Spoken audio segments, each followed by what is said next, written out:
need to or want to share with the larger task group. So maybe we'll start with group one. So I am the chair of group one, and we are calling ourselves the Minnesota model. We talked a lot about what our model is now, including the mapping, and how we might over the next cycle look at what we might want to do to improve our existing model, what's going on nationwide that we might want to borrow and incorporate into ours, the challenge process, look at mapping, investigate a little bit of the federal mapping, which is changing substantially, and be able to supplement our state mapping program. And look at the office a little bit, see if there's anything we can do to be supportive to the office if they're staffed enough to have them come talk to us about their incredibly long list of tasks that they've been assigned and whether or not they're adequately supported to actually do all of that work. Awesome. So the Minnesota model. Mr. Chair, can we ask each subcommittee to say again who's on the subcommittee? Yeah, absolutely. Yep. I had my list for me. Well, it's me, it's Paul, it's Dave, Teresa, Steve. Sorry, Steve. Okay. Group two. Yep, that's me. So I'm Mark Johnson. I'm the chair, co-chair, along with Dave Wolf over here. But I guess I got to do it this meeting. So we are the Barriers to Technology group, quite creative. And we had lots of discussion about all of the things that are on our list. Agreed that we certainly need to examine the goals. We talked a lot about some issues there, from discrepancies with, how it ties into the mapping piece, how speeds are being reported. And so, as you see, everything ties together. So we had discussions about that, and about what lower goals may mean, what higher goals may mean, because they both have their place, and they both have, issues associated with them.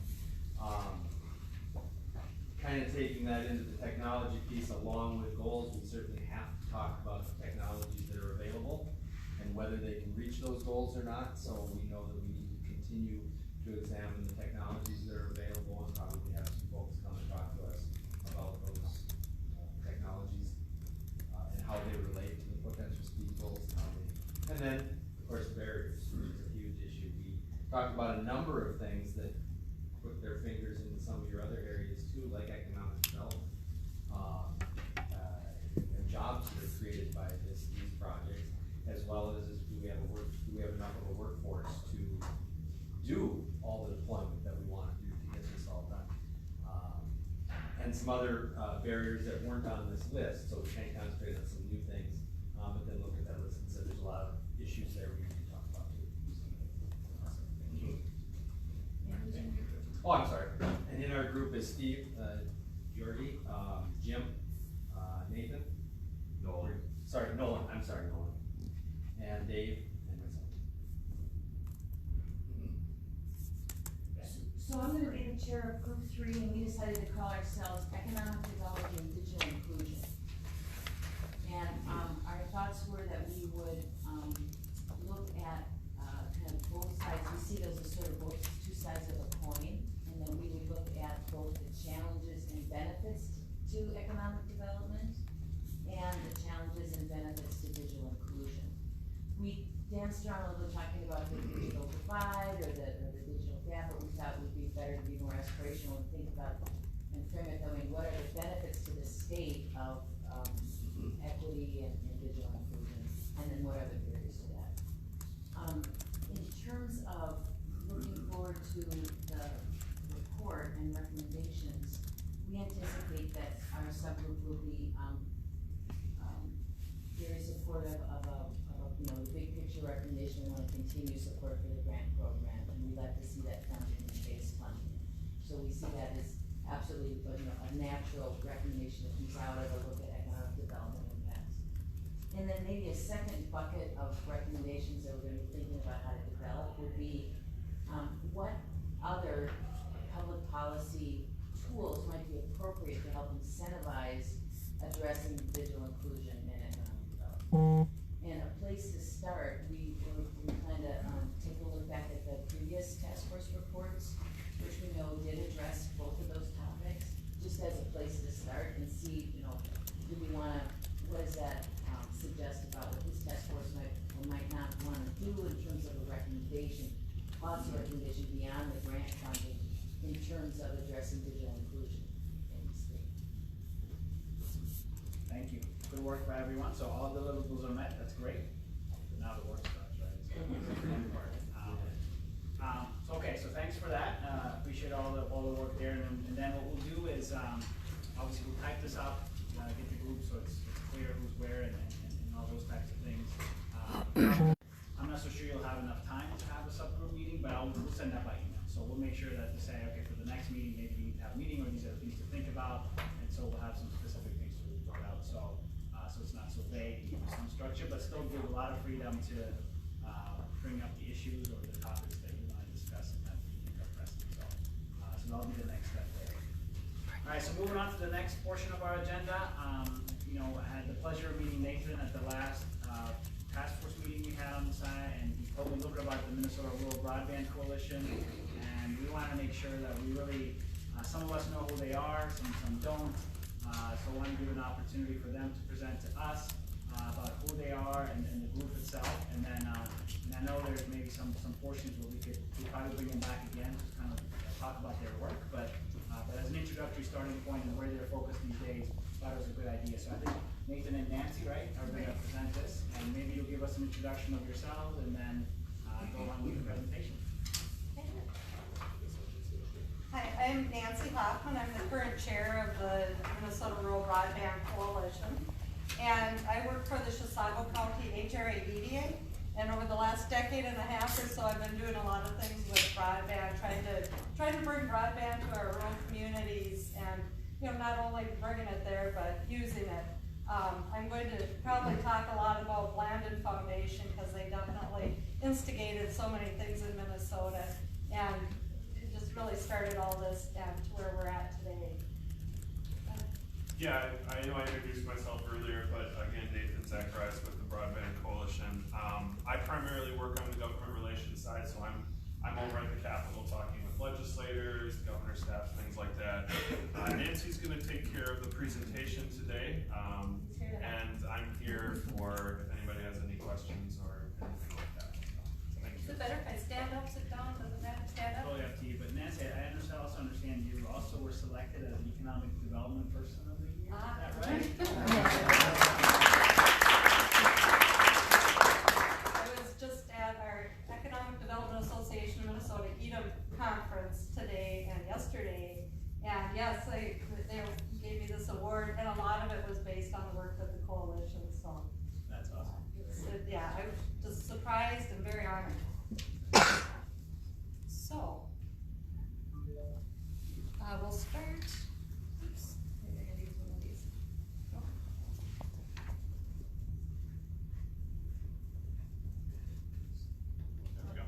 There we go.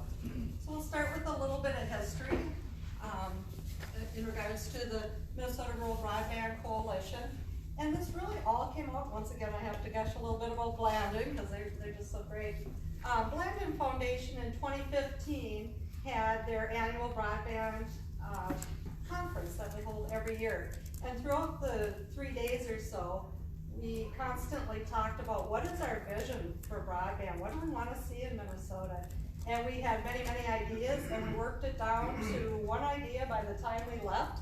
And this was our vision statement. In fact, that's a picture of the slide that was on the screen, that everyone in Minnesota will be able to use convenient, affordable, world-class broadband networks that enable us to survive and thrive in our communities and across the globe. And so that's been the broadband vision for Minnesota, and many people have bought off on that through communities and other organizations.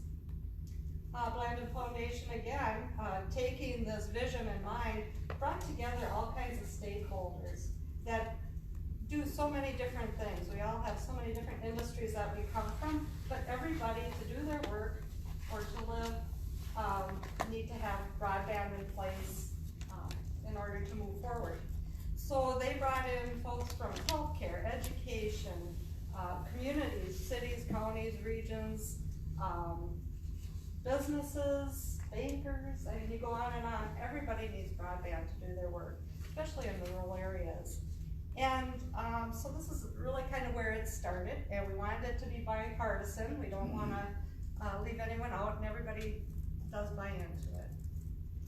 I know you can't read this, but we just wanted to show you that we are now up to 90 different organizations that have bought on to the Minnesota Rural Broadband Coalition. So, all the different organizations that I had talked about. They're also on the back of your fact sheet that was handed out to you if you wanna. You can see it better. Easier to read print. It seems like every time I do this presentation, that number goes up by about 10, so it's been constantly growing. So what we do, we hold regular meetings. We don't have a certain day of the month, but we do meet as regular as we need to continue to talk about how we're going to move forward. Our number one priority is funding the fund, advocating to fund the fund, the border grants, and to keep that office going, to fund that office. As I mentioned, we have a number of different organizations that are involved. Most of them are rural, or they support rural communities. We do bring together many industries and organizations that oftentimes aren't talking. So at some of our meetings, we have the opportunity to talk and compare notes basically on our needs for broadband. We do provide resources and education, not that the coalition provides it, but through our discussions, we are talking to each other and sharing resources and figuring out how to get this done. And then each day we have an annual broadband day on the Hill, and that's been very productive. And the coalition engages the legislator, governor's agencies, task force directly on the broadband funding policy. And that's really where Nathan comes in. He's our front person on that. So this is really our third full year. Blandon Foundation had been working on some of these things. We were talking about it, we were going to the Hill. But a foundation, they really aren't to be lobbying and legislators. They want to support this with us, but they didn't want to be the front. They wanted this to be a self-sustaining organization, and not being the Blandon Foundation. But they're very supportive and continue to be. So in 2018, we hired our first lobbyist, and that was Judy Erickson with Conservation Strategies, and she hired Nathan to work with her. And they just really did an excellent job and brought us to, I feel, the next level. They really got us seen at the Capitol. We did go after $15 million in a surplus budget, but that bill was vetoed. So we had no funding for the 2018 legislative session. Last year in 2019, we advocated for $70 million, and that came from the prior task force, who figured that we would need $70 million per biennium until we're done. And so we did receive the 40 million, or 70 million, but we did receive the 40 million, which we are so thankful for. And just heard the other day all the communities that are receiving that funding, and it's just excellent to see, and it's something to really celebrate. We had Representative Rob Eklund and Senator Mark Horan as the authors for that bill. And so then now 2020, we are looking at those surplus funds, as we know a lot of agencies probably are. But we would like to go after the 30 million that would make up the 70 million. So 40 last year. We'd like to see 30 this year in the surplus funds. And so that's what we're advocating for this year. And here is our goal. We're looking for $30 million in base funding in the 2020 supplemental budget to achieve the state's 2026 broadband speed goals. That's also a priority of ours, is to go after the 2026 speed goals of 100 by 20. I had had to throw this picture in. This was an exciting day, especially for me. I've never done anything like this with the governor. I know you all probably do all the time, but for me it was really exciting. And we were very excited, also along with hearing who all received the grants. We were very excited to hear that the governor was supporting the 30 million that we're looking for.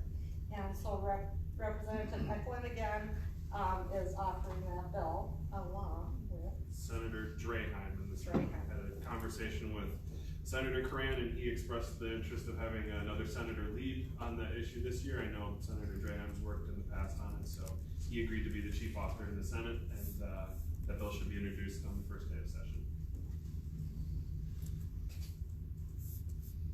No.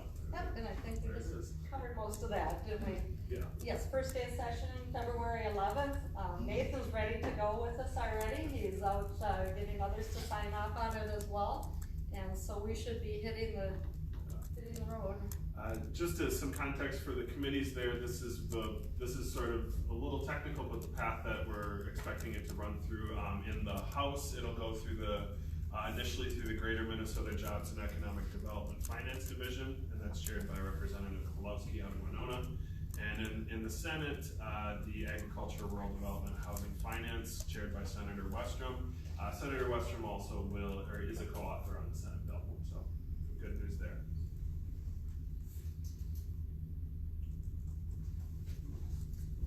We covered a lot of this already too. Last year, in 2019, we did consider some policy issues at the coalition level. We had a little legislative committee that had talked about quite a few things, especially the challenge process with Oregon border grants, as well as the 50-50 requirement. The 50-50 requirement, we were looking at areas that are in lower income census tracts, much like new market tax credits or opportunity zones. Maybe those areas could have a 60-40 match because they tend to be more rural, more spread out, more less densely populated, as well as not having the funds potentially to help reach that match that they need. But we talked quite a bit about these policies and even a few other things, and just decided that maybe we shouldn't move forward on that. Let's focus on getting the funds. And so our goal is really to see what you all do, and then get behind you and help advocate. Because you'll be doing all the hard work and research, so. Anything else on that, Nathan? No. And we'd like to invite you to the Broadband Day on the Hill. We have it set for March 12th, that's a Thursday. And we all get out and visit our legislators individually or in groups, as well as hear some good presentations from some of the legislators and others. And then we usually work it around some committee meetings so that we might be able to testify while we're there and really make it a full day. So more to come. We have the date basically for now, and we're putting the rest of it together, so you'll be hearing from us soon. And so that's really all I had for today. Thank you for your time. And I did want to say there are 4 members of your task force that are on the coalition. Mark and Bernadine, Steve, and Brian Cranberry. Thank you for the great job that you do, and for committee members, if your name isn't on here, maybe it should be. Little editorial plug there. Thank you, appreciate that. And just to follow up on that, so if you're on the coalition, I mean, how do you gauge is it a commitment, or is it just more support? I found the meetings to be very productive, just like the discussions that we have here. It's challenges being faced on primarily Greater Minnesota. And it's just a great networking opportunity, which I'm probably one of the newest members too, but it's got great leadership and good networking opportunities on focus on what we need to do together. And you might be asking too, we do, I don't know if you call it a donation, we do a fundraising drive, I guess, and usually it's about $500, but we have members who paid $100 and members that do not pay at all. We want everybody to be involved. There is some criteria when we're making decisions for, mostly to be the paying members. If they're willing to put some money into it, they should be able to make the decision, but everybody's involved and we don't wanna leave anyone out if they're interested. I just wanna say too, the coalition has stepped up and provides us with that everyday presence during the session with a full-time lobbyist, and, that's how you get your message heard in the Capitol, everybody knows that. So, as volunteer organization, it was very challenging to try and do that on a regular basis. So, this made a tremendous difference, and I think it's now become expected by some of the legislators to hear from us and help advocate for these issues. And I should give a plug for Nathan, he's been out there now for 3 years in front of the legislators, they know him. He works with all the other lobbyists from different groups that are also looking for broadband, so they all get together and kind of figure out how to get out there. So it isn't just Nathan alone, but yeah, he does the work for us, and it's been really good. Yeah, when legislators see me coming to their office, they know they're gonna get bugged about broadband. He's the guy. And again, and again. I just wanted to add and make the task force members aware that the coalition has a terrific website. It does have a lot of public information resources on it. It's not super easy to see, but be aware that there are talking points, there are, examples of economic development benefits by sector. There's some myth busting, talking points about, technology and broadband on there. So if you ever, you yourselves or your constituencies are looking for that kind of public information, support, you can see their website as a resource for that. I have a question. Something that you had said, Nancy, jumped out at me. You said that the $30 million will really allow Minnesota to meet its 2026 speed goal. Is that really true? No, what I meant was the coalition is wanting to see the 2026 speed goals met, we're advocating for that as opposed to the 2023 speed goals. Does that make sense?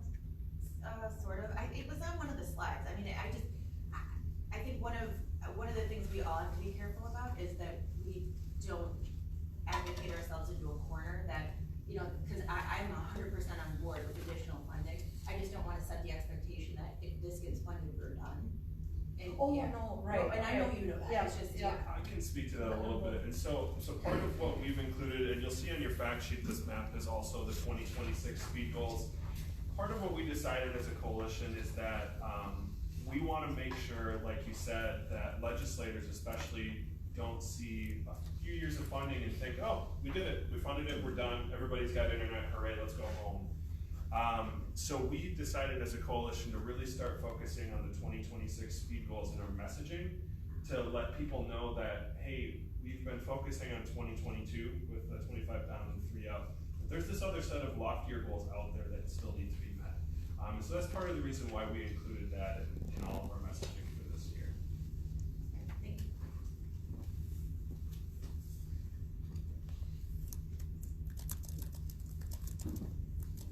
Any other questions for the coalition? I have to head out, but it was really good catching up. Thank you, and thank you, Nancy. Thank you very much. Thank you, guys.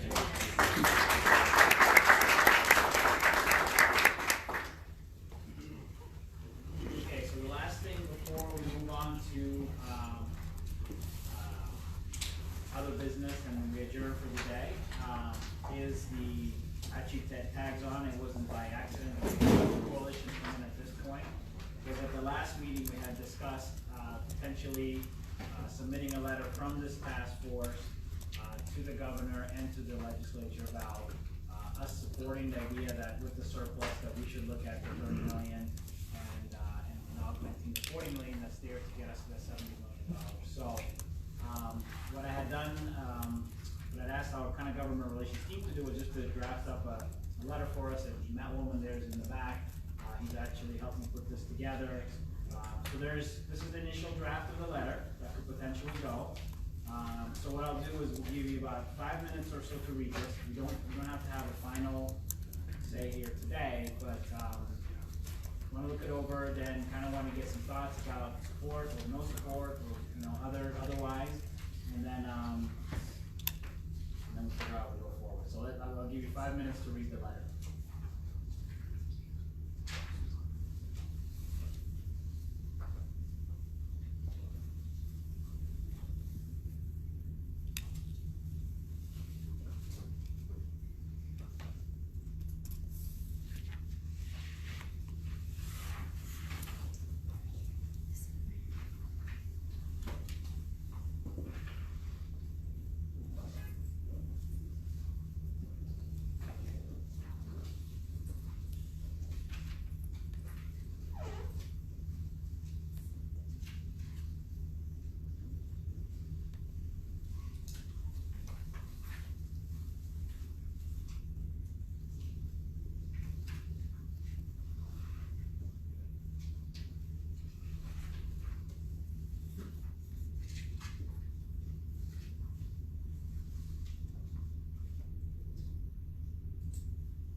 I see most folks are done.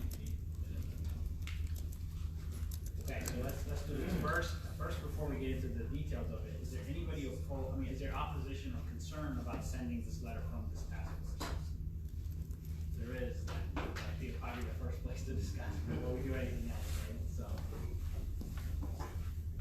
any concerns from anyone if we were to send this before? And the way it would go is we would send maybe a draft over to Commissioner Grove, a deed, have him take a look. He's already had some discussions. He and I had discussions. He actually very much supports this, so, but he always gets to see what's coming, and then we send the official letter over to the governor and to the legislature. You see the folks listed up there, so that would be kind of the path for this. So any concerns or opposition to it? I don't have concerns, but I did hear concerns expressed late last year about going back to this well. But I think that was before we saw the budget surplus that is available, and I think that does completely change the calculus. Okay. Because there is a political cost to going back again, but with the surplus, I think that's more than balanced out. I just have a question if I could, so just to make sure we all understand, this is talking about an additional appropriation of 30 on top of the 20 that was approved, so for, right, so for a total of 50 for 2020, and, one. And is that, is the Office of Broadband Development feel confident that that's a manageable task? Is there any concerns on that side? So I think just to be clear, I think the goal would be 30 million on top of the 40, so there's a 20 and 20, right? So it would be 30 and 0 or 15 and 15, depending on how that works, right? But it'd be the 40 that's already there plus another 30. The 20's already there. Except you've already used 20. Yeah, the 23, that's kind of. Yeah. So that's what even, I think the Office of Broadband, you'd be comfortable with, right? Or you guys can correct us, so. Absolutely, absolutely comfortable, I'll be very, absolutely. Yeah. So I think what Bernine's getting at is in the second paragraph here, an additional 30 million. Rather than them saying, well, you have 20 for the next year biennium, so we only need to do 10 more. Correct. So you'd say to appropriate an additional 30. I think is that what you're asking? Yes, that's my question, I wanted us to be sure we were clear about what the ask was, and my understanding was that to make up the, so this is, and it's a beautiful, it all fits together nicely, but we're talking about the difference between what was recommended and what was allocated, which is 30 million, so it would be an additional 30 on top of the 20. And it would be for 2020, right? So the next, this upcoming grant round to accommodate the FY 21. Right. Right, which starts in July. So we might want it to to make that clearer. Alright, so, yeah, that's where we can add it, so everybody go with the letter, yes? Yes. Now we can, The only thing I would do add that. is there's no reference to the current grant round that shows there was $30 million more in requests than what we were able to get. I think we need that. Well, yeah, we have $30 million of shovel-ready projects. Right, 50 million more. 50 million. yeah. Yeah. We need to demonstrate that based on the grant round, there's definitely more need. I mean, just maybe a sentence or two to tie this current grant round with those numbers on that sheet into that narrative. We can get into the editing, I just wanted to make sure, Yeah. like, everybody was in favor, so now we can get into, okay, how should we edit the letter? Okay, so one request is to say an additional 30, and then the other one was to make a sentence or add something around, what the request was, Yep. right?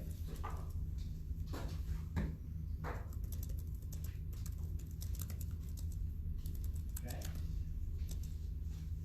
I just have nitpicky edits, can you just hand those in to somebody, the capitalization? yeah, absolutely. Another edit, it doesn't mention the investment match from the providers. So that legislators understand when they're getting this program will actually receive at least double.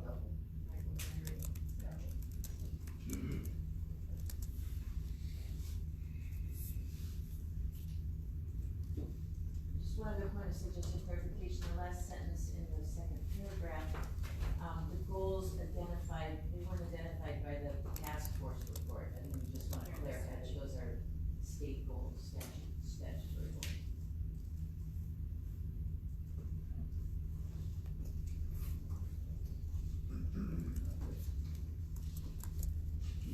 And I had mentioned that, so to speak, that, there's $50 million in shovel-ready projects that are available. And ask the staff, is there any value in appropriating some of those dollars towards the existing projects instead of having to wait a year?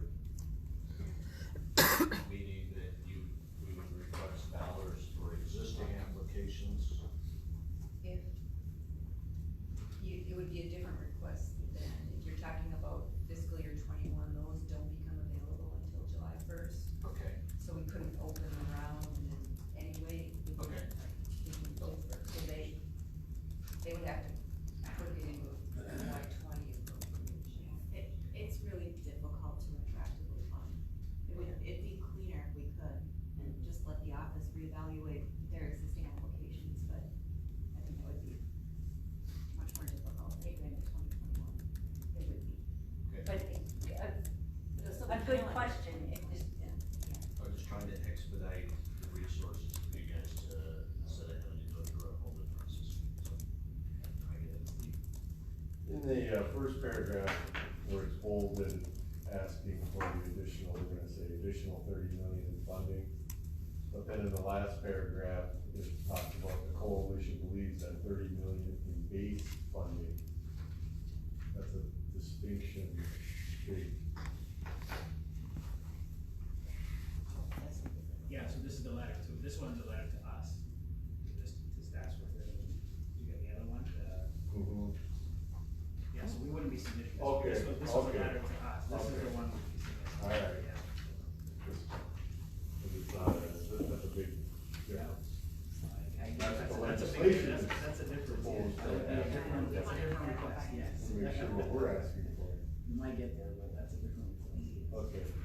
Is there value in dropping into that footnote the definition of underserved versus unserved? I mean, I hate to assume that all the legislators actually know that.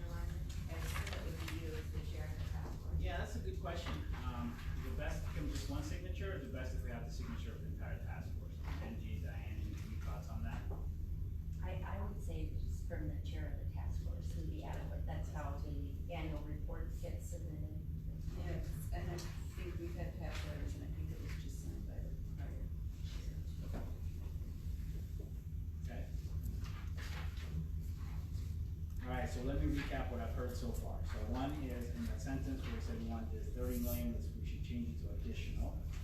We should add a sentence around the request received from the Office of Broadband so that it's clear where that investment should go.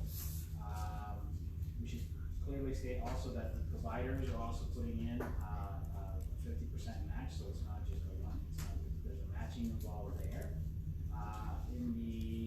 There's something around goals identified by the task force, but those are actually statutory goals, so we'll change that to statutory goals. In the footnotes, we'll put something around, you have the definition of unserved and underserved, so it's clear. And then there was some, few changes here around capitalizations and periods and things like that that we can modify, so. That's what I've heard so far, hopefully we captured it all. So I think what we do is we will modify that as kind of up here, and then we'll send it to this group as a draft, and maybe we'll have, we'll send out a deadline by, hey, please, if you have any more comments, give them back by this date. Once that's done, once we get to that date, then I will send the final to the group. Make sure everybody's comfortable with it, and again, we'll go with, if you're uncomfortable, let me know. If you're comfortable, it's fine, so I haven't heard a bunch of yeses. And then we will send it over to the commissioner's role. Let's kind of get, he's on board with it, make sure he doesn't have any big concerns, or if he sees any pitfalls, then we'll send it over, I'm sure, before maybe the end of the month, so it's well before the legislation starts on February 11th. Does that work for everyone? Very good. I would anticipate, when the bill's introduced or when the broadband issue appears before the respective committees, would that be the opportunity for the office to testify in the current grant round? And I think there ought to be something from the task force. I mean, we're not gonna have a report, but having this letter and someone testify with the letter and the recommendation would be very impactful as we talk about that funding for this session. Either the office, the task force, the coalition. Yeah, for all three, actually, yeah. Okay, I will definitely talk through that, that's a good suggestion. Okay, anything else on this? All right. So, last topic is any other business. Anything else, comments? I think we covered a lot of ground today, I appreciate all the efforts and focus, but is there something that you want to tell the task force that we haven't been able to cover today? I'm signaling to Bernadine, an opportunity to remind folks that,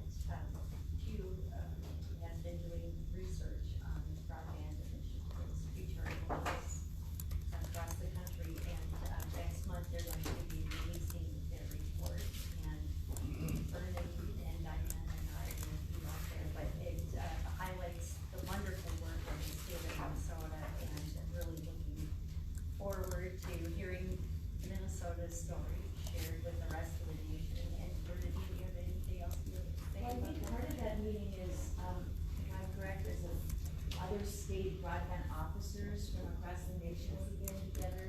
And I smiled when I heard you say that the name of your subject is the Minnesota model, because that's what they wanna hear about, and we're looking for the opportunity to talk to them more about the Minnesota model. Great. Other comments? Other comments from the outside?